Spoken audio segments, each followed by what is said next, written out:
प्यारे दर्शकों, मैं सुजय प्रकाश उपाध्याय, एक ज्योतिषी, अपने चैनल में आपका हार्दिक अभिनंदन करता हूँ, स्वागत करता हूँ। किसी जन्म कुंडली को समग्रता से कैसे देखें, उसका होलिस्टिक अप्रोच क्या हो, उसमें मैंने 10-12 बिंदुओं का उल्लेख किया था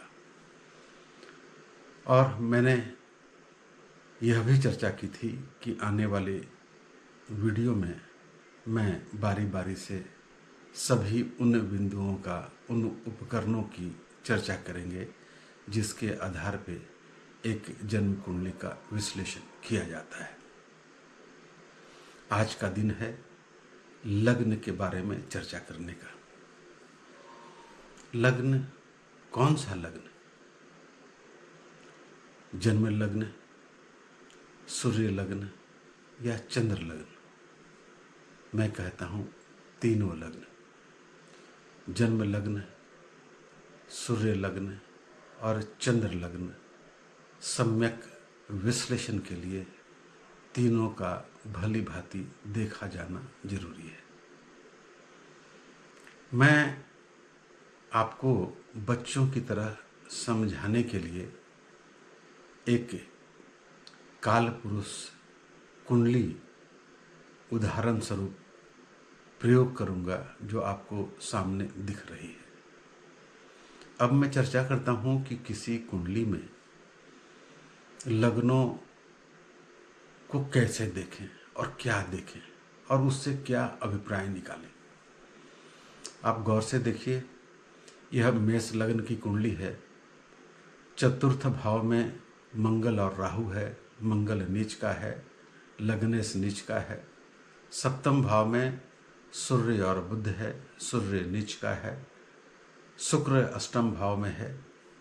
दसम भाव में शनि, चंद्रमा और केतु है। शनि स्वग्रही है, चंद्रमा श्रवण नक्षत्र में है, केतु भी वहीं विराजमान है। बृहस्पति 11वें भाव में कुंभ राशि में शतभिषा नक्षत्र में अवस्थित है। शुरू करते हैं जन्म लग्न से।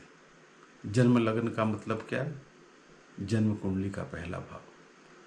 इस कुंडली में पहला भाव कौन सा है? कौन सी राशि है? मेष राशि है। मेष राशि का स्वामी कौन सा होता है? मंगल होता है। मंगल कहाँ बैठा है? चतुर्थ भाव में बैठा है। कैसा होकर बैठा है? उसकी अवस्था कैसी है? उसकी शक्ति कैसी है?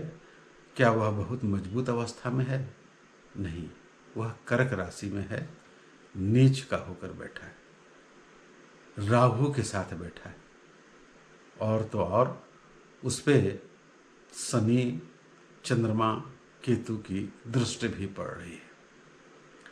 अब उल्लेखनीय बात यह है कि इन सब का असर क्या होगा। जैसा कि मैंने आपको बताया था, जब हम लग्नों की चर्चा करते हैं तो हम उसकी क्षमता की बात करते हैं, उसके पोटेंशियल की बात करते हैं। वह कितना क्षमतावान है, होगा या नहीं, इसकी बात नहीं। इसकी बात तो महादशा और योग्य महादशा मिल जाए तब, अवसर मिल जाए तब।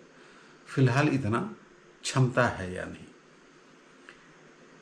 इस लग्न कुंडली से देखने पे मंगल नीच का है, राहु के साथ है, शनि और चंद्रमा की दृष्टि है।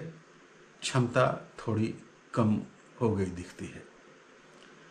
क्षमता का मतलब क्या है?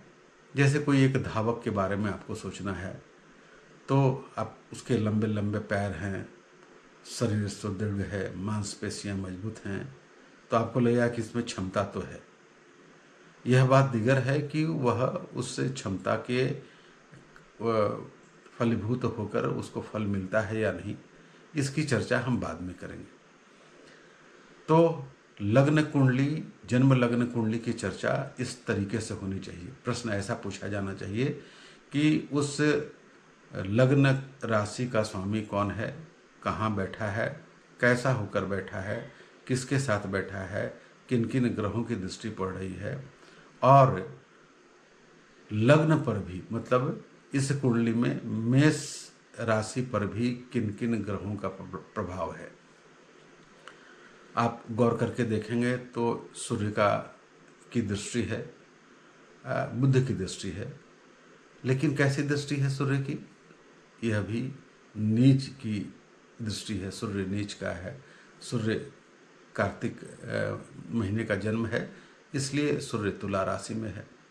हम आगे चर्चा करेंगे कि सूर्य कुंडली के दृष्टि से इसमें क्षमता कैसी है। आइए बात करें। सूर्य तुला राशि में है, तुला को लग्न मान लीजिए। सूर्य वहाँ नीच का है, वहाँ बुध भी है।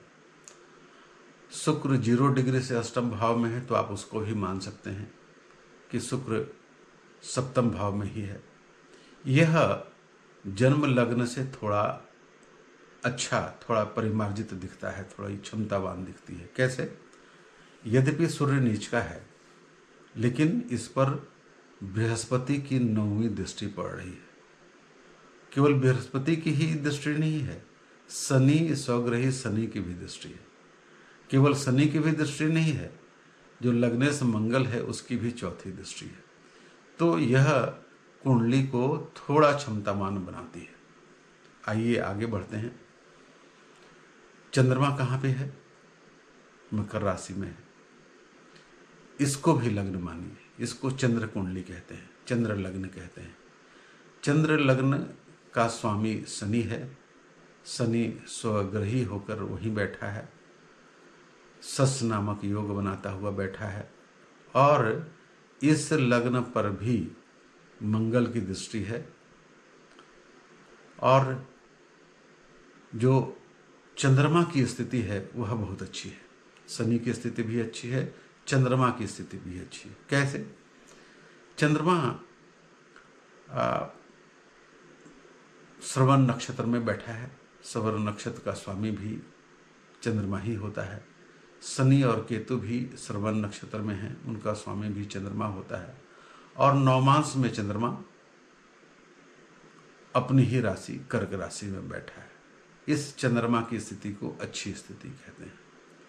अब इन तीनों कुंडली को समेकित रूप से देखिए।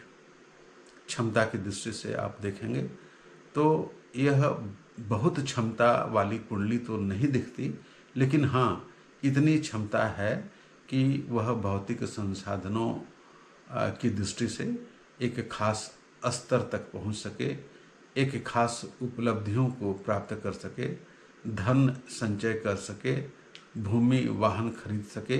इतनी शक्ति तो इस तीनों लग्नों को देखकर इस जन्म कुंडली के आधार पर कही जा सकती है। इसमें एक बात और है, आप इस कुंडली को गौर से देखेंगे तो आप देखिए कि जन्म लग्न कुंडली का मालिक मंगल किस नक्षत्र में है? वह पुष्य नक्षत्र में है। पुष्य नक्षत्र का स्वामी शनि किस नक्षत्र में है? वह श्रवण नक्षत्र में, चंद्रमा के नक्षत्र में है। उसी तरह से शनि भी चंद्रमा के नक्षत्र में है, केतु भी चंद्रमा के नक्षत्र में है, और चंद्रमा तो चंद्रमा के नक्षत्र में है ही। राहु पुष्य नक्षत्र में है, पुष्य नक्षत्र का स्वामी शनि है, शनि भी चंद्रमा के नक्षत्र में है। तो इन दृष्टियों से देखने पर ऐसा लगता है कि चंद्र लग्न इनका अधिक मजबूत है, और उसको दृष्टिपथ में रख के ही भविष्य कथन आगे करने की कोशिश की जानी चाहिए। इस क्षमता का फल कैसे मिलेगा, कब मिलेगा, यह महादशा, गोचर, नवतारा चक्र आदि के आलोक में और ज्योतिषीय योग के आलोक में हम आगे करेंगे। मुझे लगता है आपको लग्न कैसे देखा जाए, चंद्र लग्न कैसे देखा जाए, सूर्य लग्न कैसे देखा जाए, इसके बारे में एक इनसाइट तो जरूर मिल गया होगा। अलग अलग लग्नों में ग्रहों की युति और दृष्टि का क्या फल होगा, इसको यदि आपको देखना हो तो फेसबुक पर मेरा एक पेज है अनावरण नाम करके, उसमें जाइए, उसमें सारे विवरण लिखे हैं। कोई भी लग्न हो तो उस लग्न में ग्रहों के उपस्थिति से, युति से, दृष्टि से क्या फलाफल होगा, इसकी चर्चा की गई है। आप वहाँ जाकर किसी भी लग्न के लिए इस तरह से चर्चा कर सकते हैं, कुंडली को समझ सकते हैं। तो होलिस्टिक अप्रोच की दृष्टि से यह रही मेरी कड़ी की पहली वीडियो। आपको यह कैसा लगा? यदि अच्छा लगा तो आपको लाइक करना है, सब्सक्राइब करना है, शेयर करना है। मस्त रहिए, खुश रहिए, आनंदित रहिए। नमस्ते, नमस्कार।